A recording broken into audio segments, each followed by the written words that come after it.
मेरा नाम विशाल है। मैं दिल्ली शहर में अपने 2 बेटों के साथ रहती हूँ। मेरे पति को इस दुनिया से गुजरे हुए 3 साल हो चुके हैं और अब मेरे बुढ़ापे की सारी जिम्मेदारियां मेरे दोनों बेटों पर ही है। लेकिन आज के दिन मैं बहुत खुश हूँ क्योंकि मेरे बड़े बेटे की शादी है।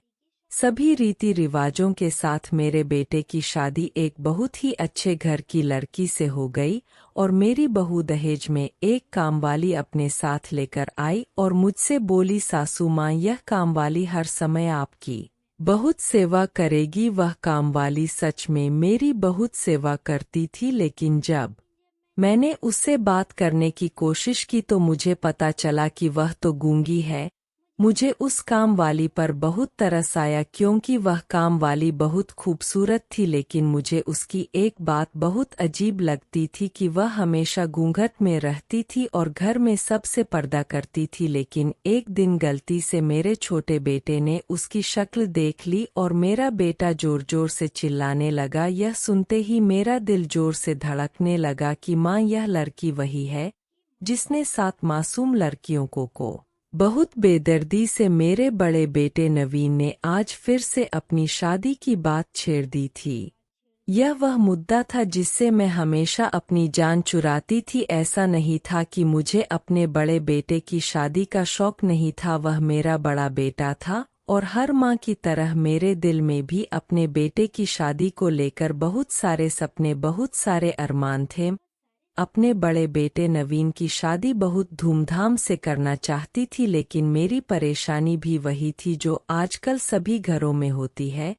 मेरा बेटा नवीन अपनी पसंद की लड़की से शादी करना चाहता था, जबकि मैं अपनी पसंद की लड़की से अपने बेटे नवीन की शादी करवाना चाहती थी। आज भी रात के खाने के वक्त घर आया तो मुझसे जीत करने लगा कि जिस लड़की को मैं पसंद करता हूँ आप उसका रिश्ता मांगने के लिए उसके घर पर जाए। मैंने खाना खत्म होने के बाद कहा कि भूल जाओ उस लड़की को तुम, क्योंकि तुम्हें मेरी पसंद की लड़की से ही शादी करनी होगी। मेरी इस बात पर मेरा बेटा नवीन गुस्से से आग बबूला हो गया और चीख कर मुझसे कहने लगा कि आप एक बार उससे मिल तो सकती है, लेकिन मैं ऐसी लड़की से बिल्कुल अपने बेटे की शादी नहीं कराना चाहती थी जिससे शादी से पहले ही मेरे बेटे को मुझसे दूर कर दिया हो। मेरा बेटा गुस्से से अपने कमरे के अंदर चला गया। मैंने सोचा कुछ दिन का गुस्सा है, समय के साथ अपने आप ठीक हो जाएगा। यही मेरी सबसे बड़ी गलतफहमी थी। वह थोड़ी देर बाद कमरे से बाहर आया तो उसके हाथ में बंदूक थी। मेरे सामने ही उसने वह बंदूक अपनी कनपटी पर रख दी और चीख कर मुझसे बोला कि आप मेरी शादी रचना से करवाएंगे या नहीं। रचना उस लड़की का नाम था जिससे मेरा बेटा शादी करना चाहता था।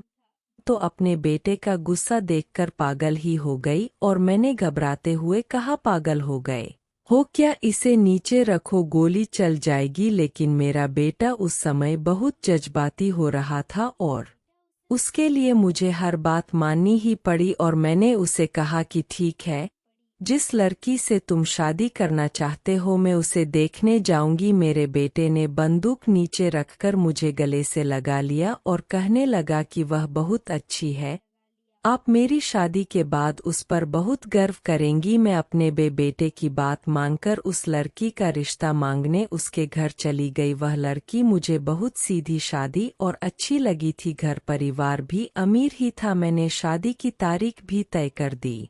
शादी की तैयारियों के सिलसिले में 2-4 बार उनके घर गई थी, लेकिन हर बार एक ही काम वाली से मेरा सामना होता और उस काम वाले ने बहुत बड़ा सा घूंघट डाल रखा होता था। काम वाले की यह बातें मुझे अजीब लगती थी कि मेरी बहू ने मुझे बताया कि यह काम वाली बहुत अच्छी है और इनके हर छोटे बड़े काम यही संभालती है और यह बहुत अच्छी लड़की है। मैंने अपने बेटी और बहू से बहुत पूछने की कोशिश की, तुम दोनों पहली बार कहाँ मिले थे, मगर दोनों ने मुझे अलग अलग जवाब दिए और यह सुनकर मुझे बहुत हैरत हुई और कुछ भी हुआ, लेकिन अब क्या हो रहा सकता था? शादी तय हो चुकी थी। शादी की तैयारियों में बहू की काम वाली ने बहुत हाथ बटाया।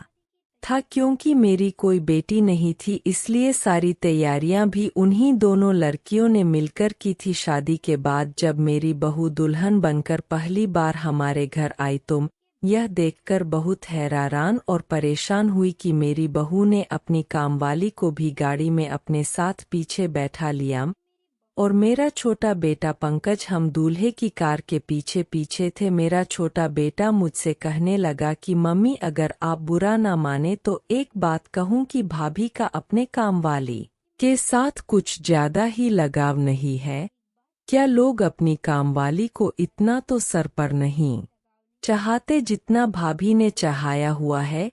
यह बात तो पहले दिन से मुझे भी परेशान कर रही थी। यह बात भी अजीब ही थी कि वह दहेज में भी उस कामवाली को अपने साथ लेकर आई थी, लेकिन अपने बेटे की वजह से कुछ बोल नहीं सकती थी। लेकिन उस कामवाली का मेरी बहू के साथ दहेज में आना मुझे बिल्कुल पसंद नहीं था। उस कामवाली के लिए मेरी बहू ने शादी के लिए बहुत अच्छे कपड़े लेकर दिए थे। उस कपड़ों को पहनकर वह कामवाली लग ही नहीं रही थी। मेरे कई रिश्तेदारों ने मुझसे पूछा था कि साड़ी बांधे हुए घूंघट में लड़की कौन है।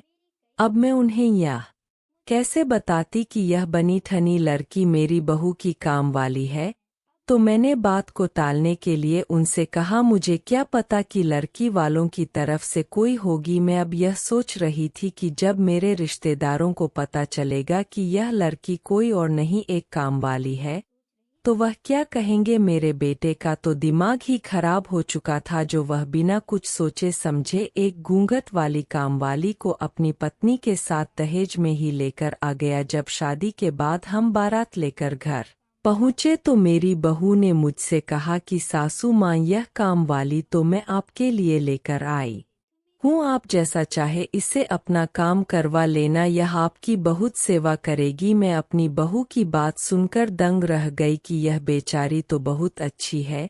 मैं इसके बारे में कितना गलत सोच रही थी। मुझे अपनी सोच पर बहुत शर्मिंदगी महसूस हुई। मेरी बहू ने तभी उस कामवाली को आवाज़ लगाकर मेरे कमरे में बुलाया और उससे कहा कि देखो, शादी की तैयारियों के चक्कर में सासू माँ बहुत थक गई है, तो मैं इनके हाथ पांव दबाकर अच्छे से मालिश कर दूं। आज से इनके सभी काम तुम्हारी जिम्मेदारी है। आप जल्दी जाओ और सासू माँ के कमरे की अच्छे से सफाई कर दो ताकि यह आराम कर सके। जब वो कामवाली अंदर कमरे में चली गई तो मेरी बहू मुझसे धीमी आवाज में बोली, सासू माँ, आपसे एक छोटी सी प्रार्थना है। मैंने चौंक कर उसे देखा और पूछा कि कैसी प्रार्थना। मेरी बहू मुझसे कहने लगी कि वह बेचारी गरीब जरूर है, लेकिन वह एक बहुत अच्छे घराने से है और बहुत पर्दा करने वाली है।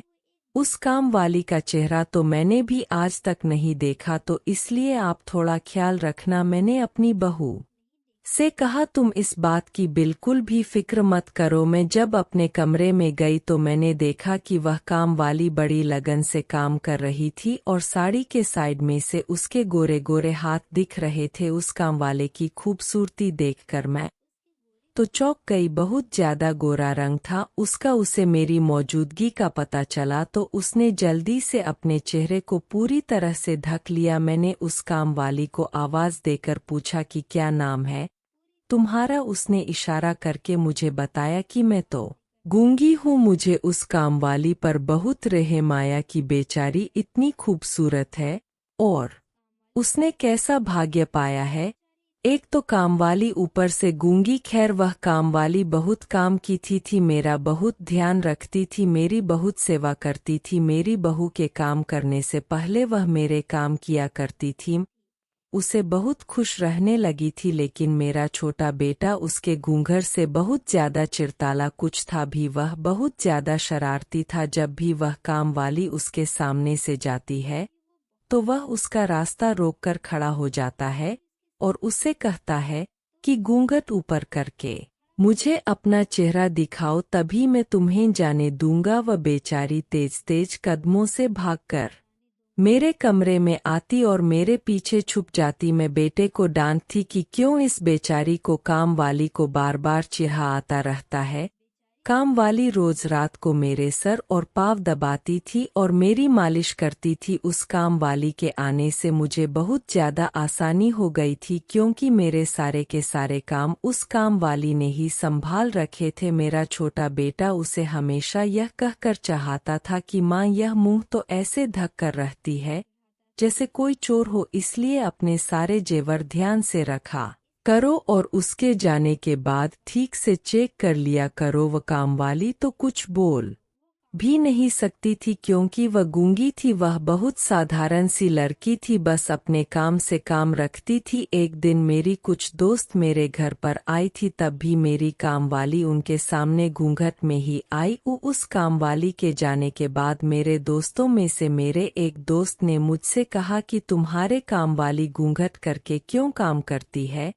तो मैंने उसे कहा कि यह एक बहुत ही शरीफ घर से है, इसके घर वालों ने इसे बहुत मजबूर करके घर से बाहर निकाला है, वरना आजकल ऐसी लड़कियां कहाँ देखने को मिलती है। मैंने अपने दोस्तों से वही सब कहा जो मेरी बहू ने मुझे बताया था। सब बात पर मेरी दोस्त ने मुझ पर हंसने लगी और उन्होंने मुझसे कहा कि कहीं औरतें भी औरतों से पर्दा करती है क्या? हमने बहुत सी औरतों को देखा है, मगर कोई भी औरत या लड़की आज के टाइम में ऐसी नहीं रहती, औरतों से पर्दा नहीं करती। तुम इस काम वाली पर नजर रखा करो, ज्यादा नेक बनने वाले लोग ही पीठ पीछे धोखा देते हैं। मेरे दोस्तों की बातों ने मेरे दिल में कहीं ना कहीं शक का बीज बो दिया था। मुझे पहले तो शक नहीं था, बस अब मुझे वह सीधी साधी कामवाली पर शक होने लगा था। मुझे कई ऐसे वाक़ये याद आने लगी जिससे मुझे उस पर शक करने की वजह मिल गई, और उन सब बातों को मैंने अपने मन का वहम मानकर बुला दिया था। कुछ दिन पहले ही बात है कि मेरी बहू ने इस काम वाली को किसी काम से अपने कमरे में बुलाया था कि तभी मुझे याद आया कि मेरे बड़े भाई ने मेरी बहू और मेरे बेटे को रात की दावत पर बुलाया है। इस बात को बताने के लिए उसके कमरे में गई तो मैं ठिठक कर रह गई, क्योंकि मुझे मेरी बहू के कमरे से मेरी बहू की आवाज़ के अलावा भी किसी और औरत के हंसकर बात करने की आवाज़ आ रही थी। मैं इस बात से बहुत ज़्यादा हैरान और परेशान हुई और सोचने लगी कि बहू के कमरे में तो इस काम वाले के अलावा और कोई नहीं है। मैं अंदर जाकर यह सब देखती कि इससे पहले ही मेरे छोटे बेटे ने मुझे आवाज़ देकर किचन में बुला लिया। जब अपने बेटे की बात सुनकर वापस आई तब मैंने अपनी बहू से पूछा कि बेटा, तुम्हारे कमरे में किसके बोलने की आवाज़ आ रही थी? तो मेरी बहू ने मुझसे कहा, अरे सासू माँ, मैं तो टीवी देख रही थी, उस पर सीरियल की आवाज़ आ रही होगी। मैंने अपनी बहू की इस बात पर यकीन कर लिया और सोचा कि वह कामवाली तो बोल ही नहीं सकती है, शायद मुझे ही कोई गलतफहमी हुई होगी। उस कामवाली को हमारे घर पर आए हुए 1 महीना हो गया था और आज तक मैंने उसकी आवाज़ नहीं सुनी थी, तो वह आज कैसे बोल सकती है? इसके अलावा भी मुझे एक और बात याद आई कि 5 दिन पहले जब यह कामवाली घर से बाहर जा रही थी तो घर के दरवाजे पर पहुंचकर उसने अपना घूंघट नीचे गिरा दिया था, जिसको देखकर मैं दंग रह गई थी। यह तो घर में इतना घूंघट करके रहती है, अब क्या बाहर बिना घूंघट के ही जा रही है? शाम को जब कामवाली घर लौटकर वापस आई तो मैंने उससे पूछा कि तुम कहाँ गई थी? तो उसने मुझसे कहा कि बहू की माँ ने मुझे किसी काम से बुलाया था, मैं उनका ही काम करने गई थी। उसकी बात सुनकर बहुत ज़्यादा परेशान हुई, क्योंकि अभी 15 मिनट पहले ही तो मेरी बहू की माँ से बात हुई थी। उन्होंने तो मुझे ऐसा कुछ नहीं बताया कि यह काम वाली हमारे घर आई है। खैर, यह बात इतनी जरूरी नहीं थी, इसलिए मैंने इस पर ज़्यादा ध्यान नहीं दिया। जो बात जरूरी थी मैंने उसको पूछा, क्योंकि वह जो बिना घूंघट की गई थी उस बात ने मेरे दिल में हलचल मचाकर रख दी थी। मैंने उस काम वाली से पूछा कि जब तुम सुबह घर से बाहर निकली थी तो बिना घूंघट के क्यों गई थी, तुम्हारा चेहरा भी तो दिख रहा था। इस बात पर कामवाली ने ना में सिर हिलाया और एक कागज पर लिखकर मुझे बताया कि मैंने मास्क लगा के रखा था। मुझे तब भी उसकी इस बात पर यकीन नहीं आ रहा था। उसने मेरी इस बात पर तसल्ली करने के लिए अपने पर से मास्क निकाल कर मुझे दिखाया तो तब जाकर मुझे उसकी बात पर यकीन हुआ। मैंने सोचा कि यह काम वाली तो बहुत सीधी शादी है, मैं फालतू में ही इस पर शक कर रही हूँ। लेकिन अब मेरी दोस्तों की बातों ने मेरे दिमाग में फिर से शक पैदा कर दिया था। मैंने शाम को इस कामवाली को अपने कमरे में बुलाया कि तुम मेरे बेटों से घूंघट करती हो, यह बात तो मेरी समझ में आती है क्योंकि वह तुम्हारे लिए गैर मर्द है, लेकिन औरतों से पर्दा करना मेरी समझ से बाहर है।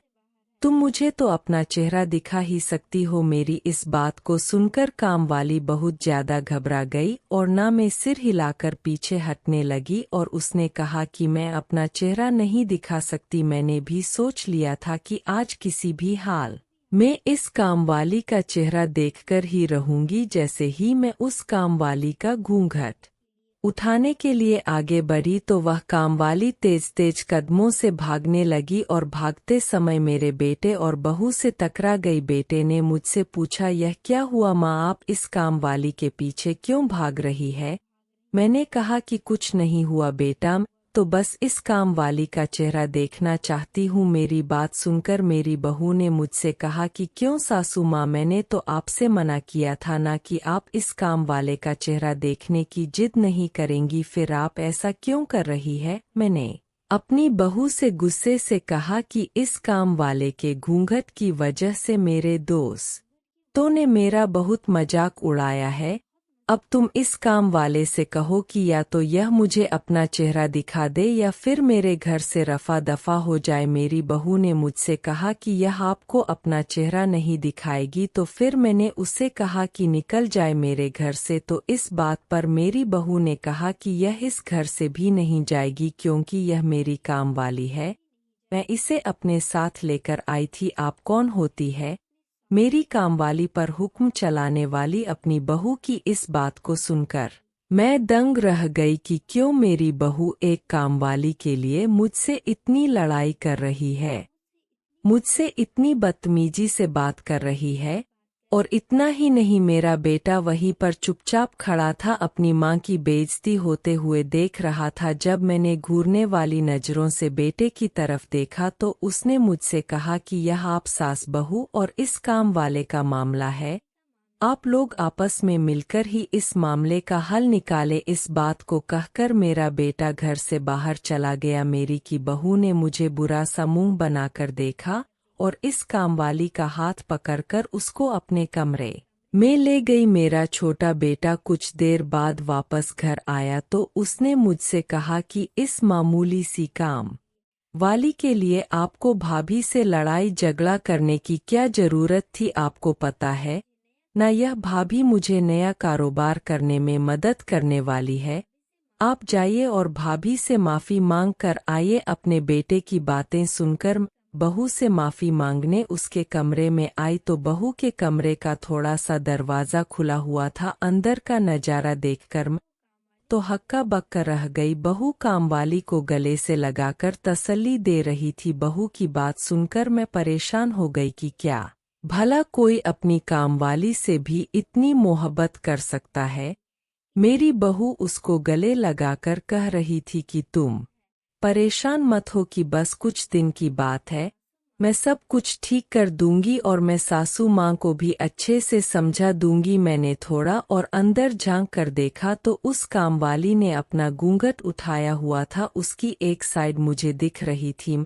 चौंक कर अपने कमरे में वापस आ गई। मुझे बहू की वही बात याद आ कि उसने कहा था कि इस कामवाली ने तो मुझे भी आज तक अपना चेहरा नहीं दिखाया है। फिर वह काम वाले आज बहू के सामने अपना घूंघट कैसे उठाकर बैठी थी? मैं सोच रही थी कि एक मालिक तो कभी भी अपनी कामवाली को गली से नहीं लगा सकती है और ना ही उसको इतना सर पर चढ़ाती है। फिर मेरी बहू ऐसे क्यों कर रही थी, मुझे कुछ समझ नहीं आ रहा था। उस दिन के बाद से मेरी बहू ने उस काम वाली को मेरे सारे काम करने से मना कर दिया था। वह काम वाली ज्यादातर मेरी बहू के ही साथ रहती थी और उस काम वाली को मेरे करीब भी नहीं भटकने देती थी। भी सोचकर चुप थी कि कहीं मेरे घर का माहौल खराब ना हो और कोई लड़ाई झगड़ा होने की वजह से मेरा बेटा अपनी पत्नी को लेकर मुझसे अलग ना हो जाए। मेरी बहू रोज ही उस काम वाली को लेकर घर से बाहर निकल जाती है और शाम को वापस आने पर दोनों ही अपने कमरे में बंद हो जाती। उन दोनों का ऐसा करना मुझे बहुत अजीब लगता था, लेकिन मैं क्या करती, मेरी तो इस घर में कोई सुनने वाला ही नहीं था। एक दिन मेरी तबीयत अचानक ही खराब हो गई। मैंने अपने छोटे बेटे से कहा कि काम वाले किचन में काम कर रही है, तुम जाओ और उससे कहना कि वह मुझे एक कप चाय बनाकर दे दे। उस दिन इत्तेफाक से मेरा बेटा घर पर ही था, वरना इस समय मेरा बेटा अपने काम पर होता था। मेरी बात सुनकर वह उस काम वाले के पास किचन में गया। उसको गए हुए 2 ही मिनट हुए थे कि अचानक किचन से मेरे बेटे की चीखने की आवाज़ आई। उसकी आवाज़ को सुनकर मैं बहुत ज्यादा घबरा गई। तेजी से बिस्तर से उठी और भागती हुई किचन में गई थी। जब मैं किचन में पहुंची तो मैंने वहां जो नज़ारा देखा उसको देखकर मैं परेशान हो गई। मेरे बेटे ने उस कामवाली का बाजू पकड़ कर रखा था और दूसरे हाथ से वह कामवाली अपना चेहरा छुपाने की कोशिश कर रही थी। मैंने अपने बेटे से कहा, यह सब क्या हो रहा है? तुमने इस कामवाली का हाथ क्यों पकड़ रखा है? तो मेरा बेटा कहने लगा, इसलिए पकड़ा है ताकि यह भाग ना जाए। मैं किचन में आया था आपके लिए चाय को कहने, तो मैंने देखा कि यह अपने घूंघट से अपना चेहरा साफ कर रही है और गलती से मेरी नज़र इसके चेहरे पर पड़ गई और मैंने इसका चेहरा देख लिया है। यह तो मैंने हैरानी से पूछा कि फिर क्या हुआ, कि इतने में ही मेरा बड़ा बेटा और बहू अपने कमरे से निकलकर किचन में आ गए। मेरी बहू आग बबूला होकर कहने लगी कि आप दोनों माँ बेटे मेरी कामवाली के साथ कैसा सुलूक कर रहे हैं। मेरा बेटा कहने लगा कि मैंने आपकी कामवाली की शक्ल देख ली है और मैं अभी सबको इसकी शक्ल दिखाता हूँ। और इतना कहकर उसने जबरदस्ती उस कामवाली का घूंघट खींच लिया। जब मैंने उस कामवाली का चेहरा देखा तो मुझे याद आया कि मैंने इससे पहले भी इसे कहीं देखा है। जरा ध्यान से देखा तो मेरे मुंह से छींक ही निकल गई। मुझे याद आया कि यह तो वही है, 6 मासूम लड़कियों की कातिल जो आजकल हर न्यूज़ चैनल पर नजर आ रही है। मेरे दिमाग में पूरी की पूरी कहानी चलने लगी। न्यूज़ रिपोर्ट ने बताया था कि इस लड़की ने अपने 7 मासूम दोस्तों का कत्ल बड़ी ही बेरहमी के साथ कर दिया है। पुलिस ने इसको पकड़ भी लिया था। पुलिस ने बताया था कि वह लड़की एक दिमागी बीमारी से पीड़ित है और इस बीमारी के चलते इसने जलन और दुश्मनी में अपने 7 मासूम दोस्तों को मार डाला। बाद में पता चला कि यह कातिलाना लड़की पुलिस की गिरफ्त से फरार हो गई है। मैं क्यों, पूरे देश को इस कातिल लड़की के बारे में पता था। इस देश के बच्चे भी जानते थे कि यह लड़की कौन है। इसकी शक्ल इतनी बार न्यूज़ चैनल पर दिखाई गई है कि अब तो इसको कोई भी पहचान सकता था। मेरे छोटे बेटे ने उस कामवाले को पहचान लिया था। मैं तो डर ही गई थी कि इतनी खतरनाक लड़की हमारे घर में रह रही है। मैंने अपने बड़े बेटे से कहा कि जल्दी से पुलिस को फ़ोन करो। मैंने अपनी बहू के चेहरे को देखा, उसके तो चेहरे पर हवाइयाँ उड़ रही थी। मैंने बेटे से कहा, मेरी शक्ल को क्यों देख रहे हो, जल्दी से पुलिस को फ़ोन करो। मेरी इस बात को सुनकर मेरी बहू मेरे पैरों में गिर गई और कहने लगी, सासू ऐसा नहीं कीजिए प्लीज, पुलिस को मत बुलाइए। यह लड़की कोई और नहीं बल्कि मेरी ही बहन है, मेरी सगी बहन। तभी मेरे बेटे ने कहा, माँ मैं इस बात को पहले से जानता हूँ। इस बात को सुनकर मेरा तो दिमाग चकरा गया कि इन दोनों ने मिलकर के एक कातिल लड़की को मेरे घर में रखा हुआ है। छोटे बेटे ने जैसे ही फ़ोन की तरफ हाथ बढ़ाया तो मेरे बड़े बेटे ने उसे रोक लिया और कहा कि माँ मेरी पूरी बात तो सुनो। इतने में ही मेरी बहू की बहन बोलने लगी कि आप मेरी बात सुन तो लीजिए, फिर आपको जो ठीक लगे आप वो करना। हम 7 दोस्तों का ग्रुप था, हम सब आपस में बहुत प्यार से रहते थे और सब काम मिलजुल कर ही करते थे। मेरी दोस्त मायरा को एक लड़का पसंद करता था और उसके पीछे हाथ धोकर पड़ा था। मेरे दोस्त मायरा को वह लड़का बिल्कुल भी अच्छा नहीं लगता था। वह कहती थी अजीब पागल सा है, और सच में वह लड़का पागल ही था। एक दिन अचानक वह सब लोगों के सामने मायरा को प्रपोज करने लगा। मायरा के साथ साथ हम सब लड़कियों को भी बहुत गुस्सा आया कि लड़का ऐसा कैसे कर सकता है। इसी बात पर मायरा ने उस लड़के के गाल पर एक थप्पड़ मार दिया और हम सभी दोस्तों ने मिलकर उसे बहुत ज्यादा बातें सुनाई। हमारी देखा देखी सब लोगों ने मिलकर उसे बहुत बातें सुनाई और उस लड़के का मजाक उड़ाया। कोई भी लड़का अपनी बेइज्जती को बर्दाश्त नहीं कर सकता। अपनी इस बेइज्जती को उस लड़के ने अपने दिल से लगा लिया और हम लड़कियों से बदला लेने को सोचा। वह लड़का पहले ही साइको टाइप था। इस वाकया के कुछ ही दिन के बाद हम सभी दोस्त थे मायरा के घर पर इकट्ठा हुए थे और खाना खाते हुए हम सब चौंक गए क्योंकि मायरा के कमरे से चीखने की आवाजें आ रही थी। हमारे एक दोस्त मायरा के कमरे में देखने गई तो वह लड़का चाकू से मायरा को मार रहा था। वो डर कर भागी तो उस लड़के ने उसे भी मार डाला। उस साइको लड़के ने एक एक करके मेरी 7 दोस्तों को बड़ी बेरहमी से चाकू से गोद गोद कर मार डाला। अपनी जान बचाने के लिए वहां खिड़की से कूद गई तेजी से भागते हुए। अपने घर आकर अपने कमरे में छुप गई। मेरी हालात बहुत ज्यादा खराब थी। मेरा दिमाग कुछ भी सोचने समझने के हालात में नहीं था। बहुत डर गई थी। उस साइको लड़के ने बड़ी बेरहमी से मेरे सभी दोस्तों को मार दिया था। अब मुझे डर था कि कहीं वह मुझे भी न मार दे, लेकिन वह लड़का बहुत चालाक निकला। उसने मेरे सारे दोस्तों के कत्ल का इल्जाम मेरे ऊपर ही डाल दिया और इसी हत्या के आरोप में पुलिस ने मुझे पकड़ लिया। मैंने सबको सच्चाई बताई लेकिन मेरी बात पर किसी ने यकीन नहीं किया। मेरी बहन ने अपने पति के साथ मुझे जेल से बाहर निकाला और मेरी बहन मुझे अपने कामवाली बनाकर अपने साथ अपने ससुराल ले आई। मैंने कुछ नहीं किया है, बेकसूर हूँ। पुलिस वाले मुझे हर जगह ढूंढ रहे थे और मीडिया ने भी मुझे हर जगह जलील कर दिया था, इसलिए मुझे अपना चेहरा छुपाना पड़ा। मेरी दीदी मुझे अपने साथ पुलिस की गिरफ्त से बचाने के लिए लेकर आई थी। मेरी बहू रोते हुए मुझसे कहने लगी इसका कोई कसूर नहीं है, मेरी बहन बेकसूर है और मेरे पति इतने दिनों से इसकी बेगुनाह का सबूत ढूंढ रहे हैं और हमने उस साइको लड़के के पीछे अपने जासूस लगा रखे हैं। उस लड़के के खिलाफ बहुत सारे सबूत जमा कर लिए हैं। हम 1-2 दिनों में ही यह सारे सबूत मीडिया और न्यूज़ रिपोर्ट को देने वाले हैं ताकि मेरी बहन की बेगुनाह साबित हो सके। सारी सच्चाई सुनकर दंग रह गई। मुझे यकीन नहीं आ रहा था। फिर मेरे बेटे और बहू ने मुझे वह सारे सबूत दिखाए जो उन्होंने पिछले 3 महीने में जमा किए थे और यह सब कुछ सच था। अब बेचारी बेकसूर लड़की भाग्य के हाथों मजबूर होकर एक काम वाली बनकर रह रही थी, जबकि उसकी कोई गलती नहीं थी। मेरी बहू ने वह जो सारे सबूत इकट्ठ किए थे वह न्यूज़ चैनल्स में दे दिए और वह लड़की जो बिना कुछ किए गलत इल्जाम में फंसकर जिल्लत और रुसवाई से जी रही थी, सब लोग उससे हमदर्दी करने लगे। जो पहले उस लड़की को कातिल कह रहे थे और उसकी बेइज्जती कर रहे थे, अब सब लोग उसे इज्जत देने लगे थे और उस साइको लड़के को पुलिस ने गिरफ्तार कर लिया था। मुझे उस प्यारी सी लड़की पर बहुत रहम आ रहा था, इसलिए मैंने अपने छोटे बेटे की उससे शादी कर दी और उसे अपनी दूसरी बहू बनाकर अपने घर ले आई। दोस्तों, उम्मीद करती आपको हमारी कहानी पसंद आई होगी।